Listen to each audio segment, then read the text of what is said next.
This is VOA Africa.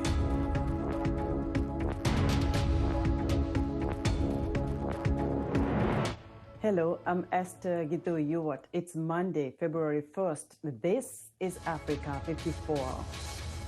Due to the global outbreak of COVID-19, Voice of America is taking every necessary precaution to safeguard its employees, so our broadcast will look different today and in the near future as we, out of an abundance of caution, reduce our staffing at VOA headquarters here in Washington. We're working to help keep you informed about what's going on, and we appreciate you staying with us on Africa 54. We begin our broadcast in East Africa, where a 7-hour siege in Mogadishu Sunday night ended with 9 people dead, according to the Somali government. Mohamed Nur Galal, a well-known retired general and former defense minister, was among those confirmed killed in the attack on the popular hotel Afrik. The hotel, located along a strategic road linking downtown Mogadishu with International Airport, is frequented by politicians, lawmakers, and senior civil servants. Security forces were able to rescue dozens of people from the hotel during the siege. The al-Shabab terrorist group is claiming responsibility for the attack. Somali President Mohamed Abdullahi Farmajo and the country's Prime Minister Mohamed Hussein Roble sent condolences following Galal's death. Police say all 4 al-Shabab militants who stormed Hotel Afrik were killed. A car bomb exploded near the hotel early Sunday, beginning a shootout between militants and security forces. Police say al-Shabab members stormed the hotel and many of the people inside were rescued. VOA reporter Abdikafi Yusuf Aden was inside the hotel at the time and survived. Aden says there was confusion and thick smoke rose up after the blast occurred. Aden says that he saw at least 3 people injured where he was hiding, but was unable to confirm what happened outside or on the other side of the hotel. A Somali security expert says al-Shabab militants are capitalizing on governance and security vacuums in Somalia as a backdrop for their latest attacks. Abdirazak Omar Mohammed, a Somali member of parliament and former security minister, told VOA's James Buddy that al-Shabab always launches attacks when there is political instability, particularly with the current uncertainty surrounding this year's presidential election. The mandates of President Mohamed Abdullahi Mohamed and members of parliament are expected to end February 8th, but 2 regional states are refusing to participate in the election. Abdirazak Omar Mohammed also says the departure of U.S. troops from Somalia has also emboldened al-Shabab. COVID-19 is giving Zimbabwe's elite a wake-up call. Unable to travel overseas for healthcare due to the coronavirus pandemic, the rich and powerful are discovering that the country's health system has been crumbling for years and is now in danger of being overwhelmed. David Doyle has the details. When Zimbabwe's rich and powerful get sick, they often go abroad for the best healthcare that money can buy. But with travel curtailed by the global health crisis, the elite are being exposed to a truth that has long been known by the masses. Zimbabwe's health system has been crumbling for years, and now it's struggling to cope. Among those from the upper echelons to die in recent days were 2 cabinet ministers and a retired general. At their funeral on Wednesday, Vice President Constantino Chiwenga, who has himself made several trips to China over the past 18 months for an unspecified illness, said COVID-19 had taught that we are all mortals. It does not discriminate between the powerful and the weak, the privileged and the deprived. A government spokesman sparked uproar this week after suggesting the deaths of ruling party officials may have been the work of, quote, medical assassins. He's since apologised and deleted his tweets after health workers pointed out that they've been risking their lives for months to treat patients without adequate protective equipment, ventilators and other vital supplies. Norman Natara, Secretary-General of the Zimbabwe Association of Doctors for Human Rights, says they've been telling the government that the health system is not working. These people, at every opportunity they get, they would go to South Africa, Indonesia, Singapore to get treatment. Now that they are facing the same system that we're talking about, they think that it's a result of medical practitioners, but it's actually a result of a broken system.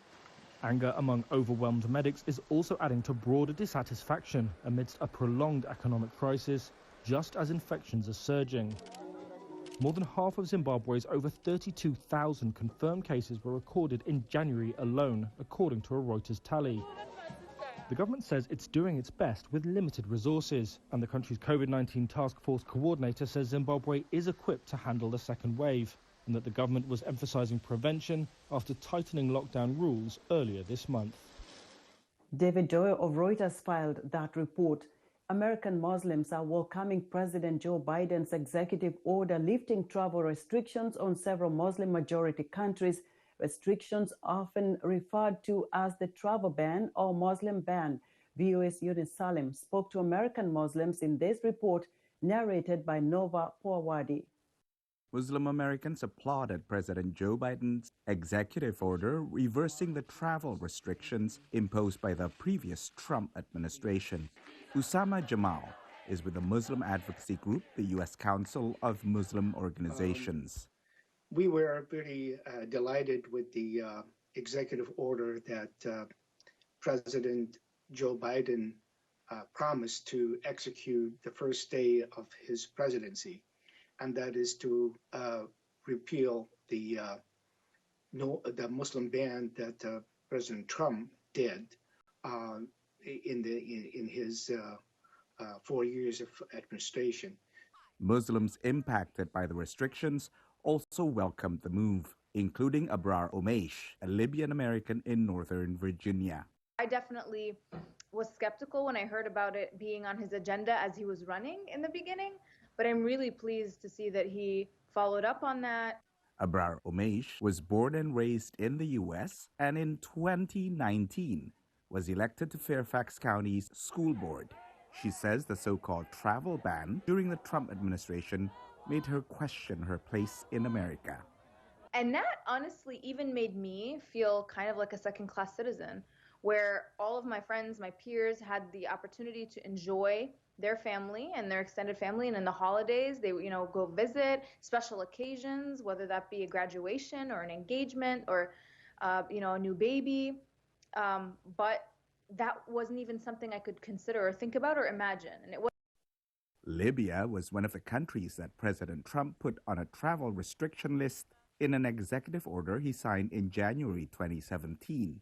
Other countries on the list included Iran, Iraq, Somalia, Sudan, Syria, and Yemen. The Trump administration said the order helped protect America by keeping out potentially dangerous people from countries with major security problems. On President Biden's first day in office, he revoked the measure, saying it was a, quote, stain on our national conscience and inconsistent with America's long tradition of welcoming immigrants. Muslim advocacy groups say they support Biden's plan to reform immigration. I understand that we need to have immigration reform, and American Muslims will support immigration reform that will improve the way that we welcome, the way that we bring and allow immigrants to come to this country. President Biden campaigned on promises to lift the travel ban and pass comprehensive immigration reform. For producer Yuni Salim in Washington, Nova Pawadi, VOA News. Michael Agwanda, a Nairobi-based political analyst, says that President Joe Biden's reversal of former President Donald Trump's policies, particularly related to immigration, is being seen by some Africans as a sign of positive change. And with the new regime of President Joe Biden, I think there's a bit of renewed hope.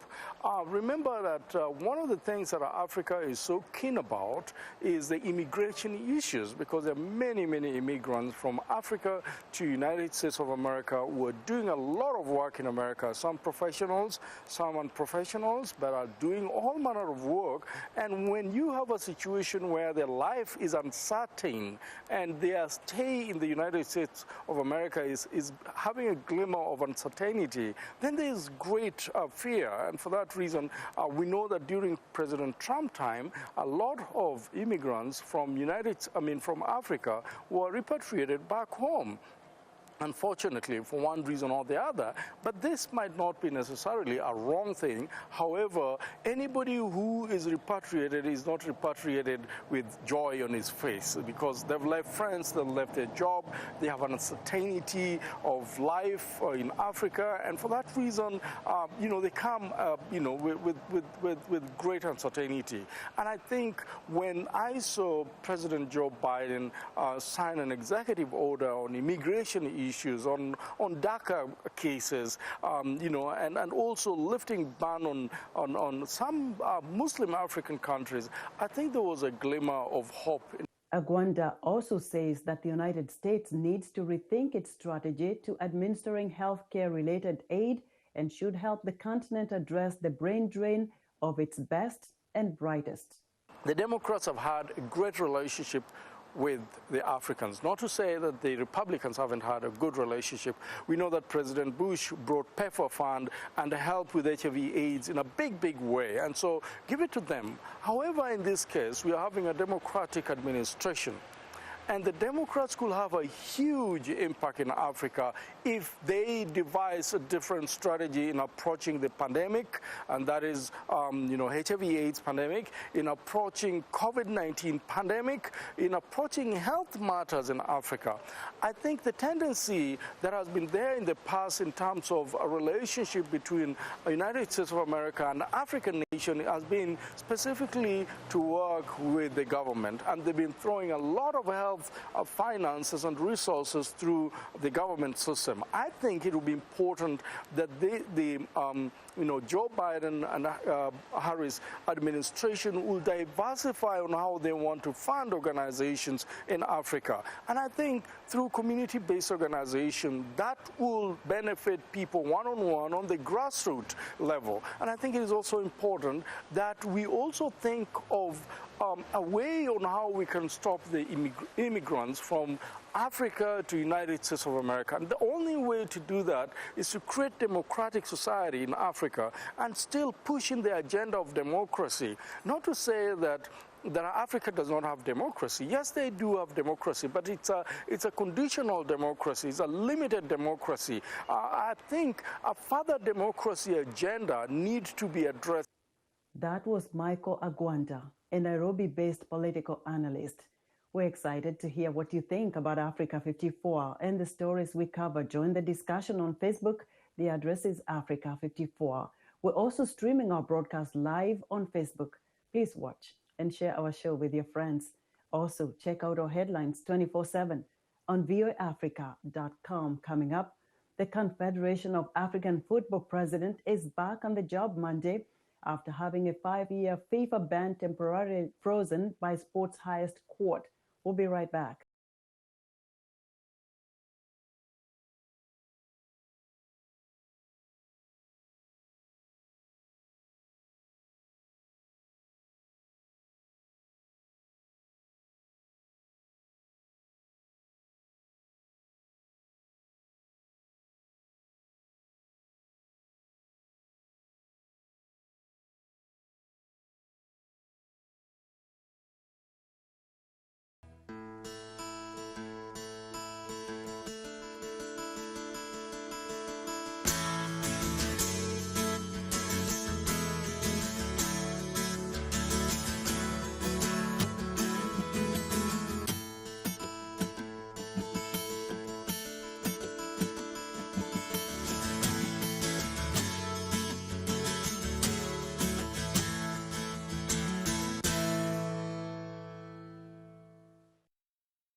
Welcome back to Africa 54. The year 2020 saw a wave of protests in the United States denouncing police brutality and demanding social justice during the final year of the Trump administration. Isha Sarai spoke with activists, protesters, and organizers across the country about the future of the movement with a Democrat in the White House. After months of protests in defense of Black lives, President Joe Biden signed several executive orders reiterating his support for racial justice in his first week in office. In my campaign for president, I made it very clear that the moment it arrived as a nation where we face deep racial inequities in America and systemic racism that has plagued our nation for far, far too long. But some activists are unconvinced the president will fulfill demands of the movement, such as redirecting some police funding and abolishing private federal prisons, even though Biden signed an executive order phasing out private prison contracts. We're not too thrilled about him, but we're hoping that he's going to make a lot of changes and do something right for our people. But he wasn't our first choice, but because he was the only choice, we'd rather have him than Donald Trump. Just because Biden was elected does not mean that he's going to do the right things for BLM. We voted out Trump. So now it's time to make sure that Biden is going to follow everything the black community needs. Some activists say the key will be holding Biden accountable by reinforcing the grassroots organizing in communities of color that helped propel him to office. Immediately before he became president, we saw an enormous amount of unprecedented pressure from grassroots organizations, grassroots people all across the country, mostly affiliated with Black Lives Matter, but certainly in other groups, really pushing for racial equity, really pushing for justice.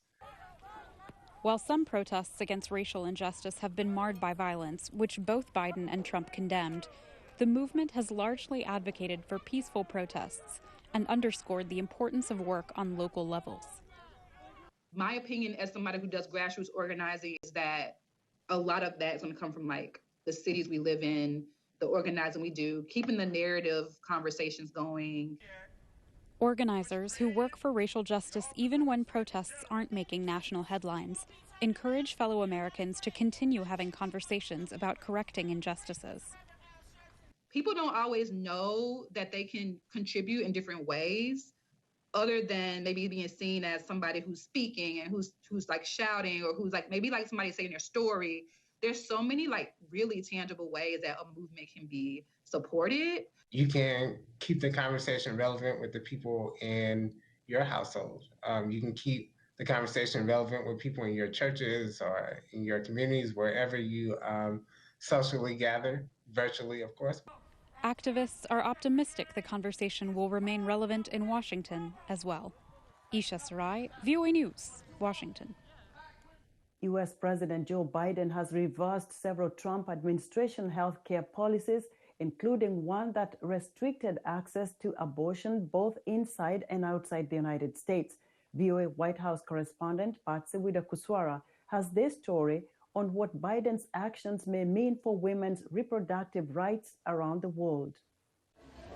Clinics offering women's reproductive health services around the world can now provide information about abortion without fear of losing American funding. On Thursday, President Joe Biden signed an executive order to expand access to reproductive health care domestically and abroad, including rescinding the Mexico City policy, also known as the Global Gag Rule. The 1984 measure, supported by Republican presidents since Ronald Reagan, blocks U.S. federal funding for non-governmental organizations that provide abortion counseling or referrals, advocate to decriminalize abortion, or expand abortion services abroad. The second order I'm signing relates to protecting women's health at home and abroad, and it reinstates the changes that were made in Title X and other things, making it harder for women to have access to affordable health care as it relates to reproductive rights.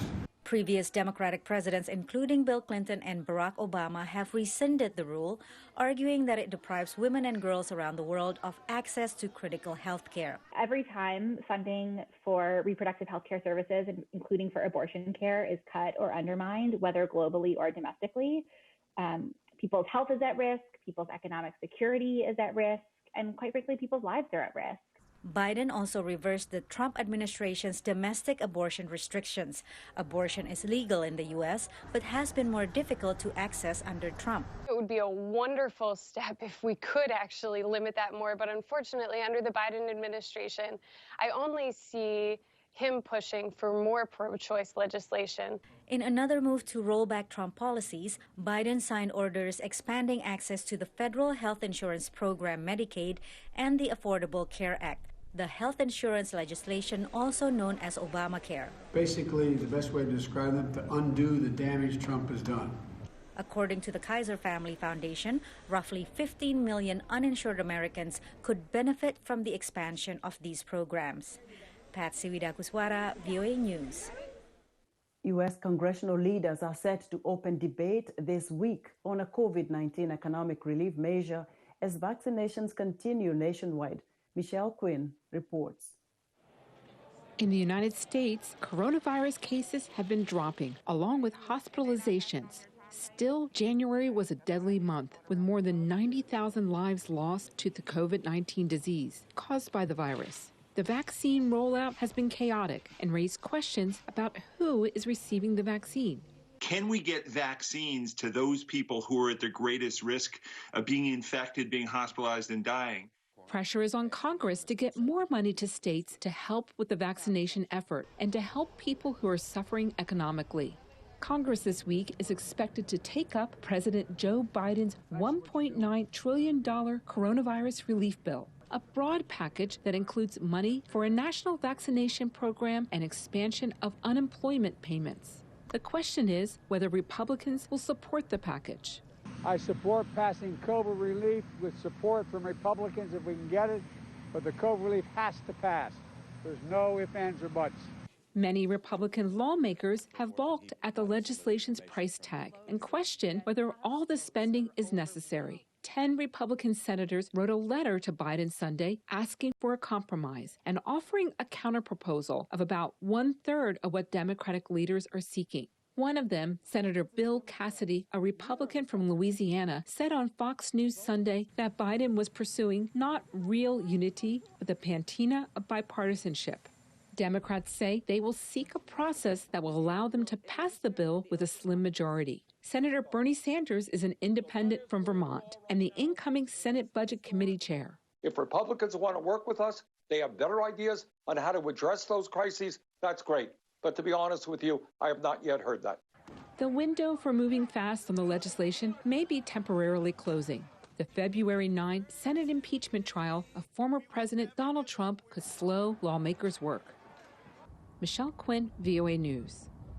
U.S. authorities are highlighting the issue of human trafficking, the exploitation of others for labor or sex work, which often targets children. VOA's Elizabeth Lee shows how law enforcement and social agencies are working together to rescue victims and help them recover. In foster care and group homes since an early age, a young woman who calls herself Egypt entered the sex trade at 16 at the suggestion of a friend. She was like, you have a vagina, make some money and live your life. So I was like, okay, I guess. What followed was a cycle of abuse. A recent law enforcement operation in Los Angeles rescued 33 missing children, 8 of them trafficking victims who, like Egypt, had been sexually exploited. The joint effort, called Operation Lost Angels, involved multiple branches of law enforcement and social service agencies. Traffickers are very good at figuring out particularly what that vulnerability is, fulfilling that for the child, and then eventually forcing them or coercing them, or even if they're children, it doesn't have to be force, fraud, and coercion, right? They're kids, they're vulnerable. There are organizations that offer assistance, including Children of the Night. Lois Lee founded the organization. These children, many were brought up in crack houses. Their parents sold them for drugs. They were molested or raped before they could walk. Often removed from abusive families, many, like Egypt, were placed in foster homes, temporary settings that sometimes weren't much better. Traffickers and pimps promise a better life. Egypt didn't like the life, but liked the money. Well, I just made 1,000 within a day, so why not keep doing this? A job doesn't give me 1,000 hand up, so why not keep doing this? Walk around with a new iPhone, hair done, nails done, clothes, and stuff like that. Hopes were quickly shattered. A friend was murdered. An attack on Egypt could have killed her. Luckily, I was like 2 minutes a walk from the police station, ran to the police station, And they were like, what happened? I was like, I really don't remember. All I remember is a crowbar, 4 people, and then just went out. Gay teens who are rejected by their families also struggle on the streets. A charity worker recalls a young man in the sex trade. He was prostituting, like I said, for food to eat and a place to sleep. Intervention programs help, but those who work with youngsters on the streets say only a comprehensive approach can break the cycle. We have to resolve a lot of those problems that are in the home. We have to get a handle on drugs. There's just no question about it. A survivor, Egypt, wants to go to college and is hopeful about her future.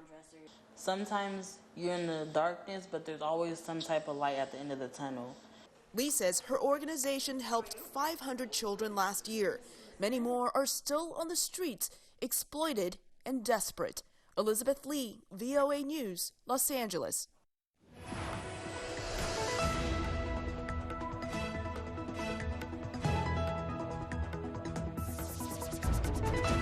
In sports news, Confederation of African Football President Ahmad resumed his duties Sunday after having a 5-year FIFA ban temporarily frozen by sport's highest court while he appeals, according to the continental governing body. The former Madagascar Minister of Fisheries, voted as African football's top official in 2017, was suspended for 5 years by FIFA in November after being accused of abuse of office, mishandling funds, and trading gifts. But the ban was frozen Friday by the Court of Arbitration for Sport, which says it will hear Ahmad's appeal on March 2nd and deliver a verdict before March 12th so as not to prejudice his chances of running for re-election should his suspension be overturned. Ahmad wants to run for re-election on March 12th at the CAF Congress in Morocco, but was ruled ineligible by a FIFA review committee because of the ban. Ahmad says the FIFA suspension is incomprehensible and shocking and says it was implemented to prevent him from being re-elected to the presidency of CAF. And that's our show for today. Be sure to watch Africa 54 on our website at voaafrica.com. From all of us here in Washington, we thank you for watching. Health, wellness, sport, beauty, medical breakthroughs. Healthy Living cares about your well-being. What are the main health concerns in Africa and around the world? Find out the latest on coronavirus. Connect with our experts and ask them questions. How long does the virus stay? Join me, Lina Ahmadu, in Washington every week on Healthy Living, right here on VOA.